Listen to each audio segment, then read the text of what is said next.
Hello there, welcome to Swinging Steve Bargain Beer Reviews. What do we have today? We have Hawkshead Red. Now this to me, this came from Home Bargains and was £1.29. Sorry, I'm a little bit blocked up, got the old hay fever. I'm pretty sure I've had this before at some point in my life, but I think the artwork's changed. It says Hawkshead Brewery, Hawkshead Red. Bittersweet, malty red, 4.2%. 4.2%. Sounds really up my alley. Lovely bottle cap. Beep. Sounds really like the kind of thing I'd like. So I'm Swinging Steve. If you're new to my channel, I review bargain beers. And I'm here to tell you if it's worth the price. Is it worth, even if it is cheap, is it still worth it? Oh yeah, that smells lovely rich, getting little toffee notes in there. Like you would expect from a traditional British sort of beer. So this is a kind of beer you'd expect. I think it's brewed in the Lake District, isn't it? I'm not going to read any of the information of any of the descriptions. I like to make my own mind up with the beer. Hawkshead Brewery, Millhouse Yard, Staveley, Cumbria. Yeah, so Cumbria. And yes, it's a red hue. It's got a lovely red, almost mahogany sort of colour to that. A little bit lighter maybe. And we've got a tan coloured head, which is about a finger's worth. So this is the kind of thing you'd expect to see put on a cask. You go into a pub, you do a long walk in the what they call them in the Lake District. You've just come off I don't know what they call it, Scarfell Pike. You've come down there,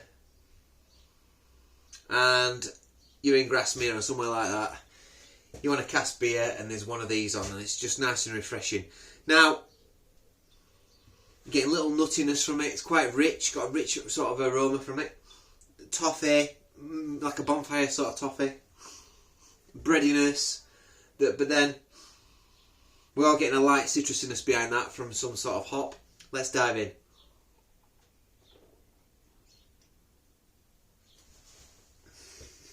And yeah, yes, very nice. So, nice mouthfeel, really nice medium-bodied beer.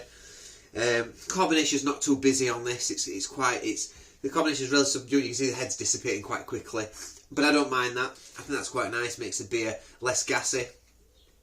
Again, I think this would be even better on cask. I think it would really amplified that smoothness that you would get.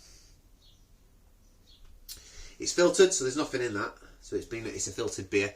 But yeah, you're getting sort of getting like roasted notes on it, slight chocolate, very slight chocolate on there, dried fruits. You almost like little apple notes on there for me. The slightly turned fruit sort of factor that you get on a lot of British beers.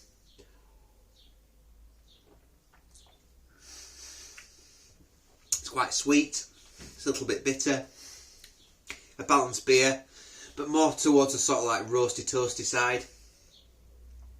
If you like your beers quite light and fresh, I don't know if you'd like this. This is a little bit more sort of, if for those people, somewhere in between like a bitter and a stout maybe, with the roastiness. One would maybe even say mild. Getting little sort of like dried fruits, almost like little cherry notes I suppose on this.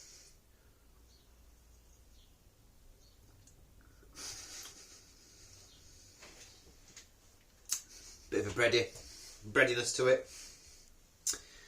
Yeah, it's what you'd expect from this sort of beer. You've had this before, you've all drunk stuff like this. So I paid £1.29. Is it worth £1.29? Yes, it is. You'll find this for £1.29. It compares with a £1.50 bottle in Tesco. So yeah, it is worth it. Not blowing my socks off. It's nothing I've not tasted before, but it's nice. It's nice enough. Let's see what the bottle says. It says rich malt forward red ale. Completely agree. Brewed with English Marisota, and malted barley and whole corn English hops. Doesn't tell you anything about the tasting notes on there. It just tells you that it's malt forward, which it is. Yeah, you're getting some British hops in there. Getting almost like a slight hedgerowiness from it for me. It's a lovely little thing, isn't it? British beers. Let's celebrate British beers today. Alright, British brewery, nice traditional British ale. Can't go wrong. Can't go wrong. So yeah. A few beers that I got from the beer festival, I don't know if I'll review now because they're a bit out of date. So I got this one, Small Giant, this is from the Little Beer Festival. Maybe I'll review that. I don't know. Maybe I'll just drink it, you know what I mean? I'm struggling to do more than one review a week at the moment. And then there's also this one. Kingpin Rising, 4.4% session ale from Boss Brewing. Obviously they're renowned for their infamous bubblegum pale ale. Excuse me.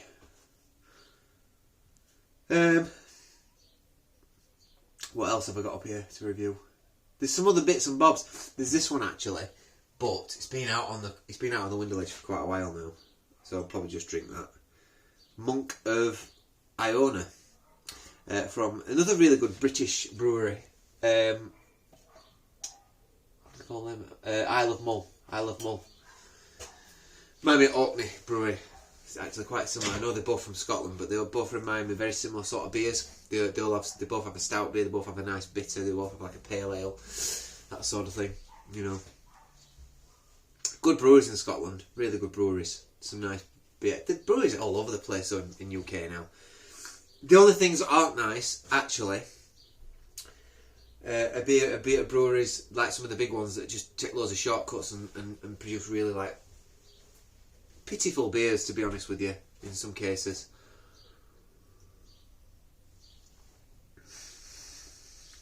But this is not pitiful. This is nice. It's lovely beer. Yeah, it coats your mouth. It's got like a. It's got a pleasant bitterness to it, and it's almost.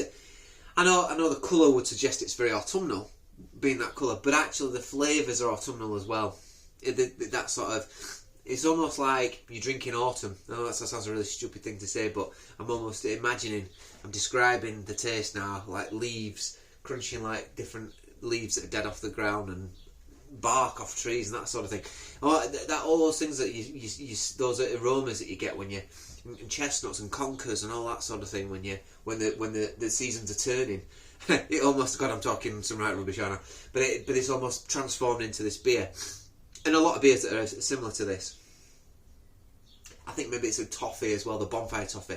Because obviously tastes and aromas trigger certain memories and senses, and a lot of people will associate toffee with autumn and bonfire night and all that sort of thing, and maybe walking through woodlands or whatever, I don't know. Yeah. Nice. So, Home Bargains. A good beer. In fact, I'll go as far as saying it's a very good beer. It's a very good beer for £1.29. I'd give this a 7.7 out of 10. It gets a 7.7 out of 10 for me, and I think that's a very good beer. I don't mind the artwork. The artwork's okay. Hawkshead Brewery, I'm sure I've had some. There's a few of their beers, I think, in the shop in Home Bargains. But Home Bargains is the one I go to more often than not now. I think what they call them, B&M's rubbish. The beers in B&M at the moment are actually more expensive than supermarket beers. Like this cans of Stella and what did I see? They were a 4-pack of Stones for $3.99, and I just think, well, that's as much as it is. In fact, I think it's only like $2.99 in Tesco's. So Home Bargains, B&M, not that good. I rarely get anything from there. You really have to fall on it now to find a bargain or anything decent worth picking up.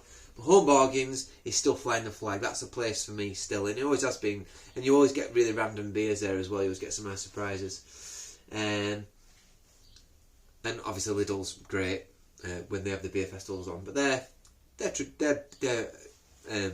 staple beers are really nice. I quite like the Hazelwood stuff. I think it's decent again. They've not had a bad Hazelwood beer, so I know some people have had dodgy beers from them, but I think they're good.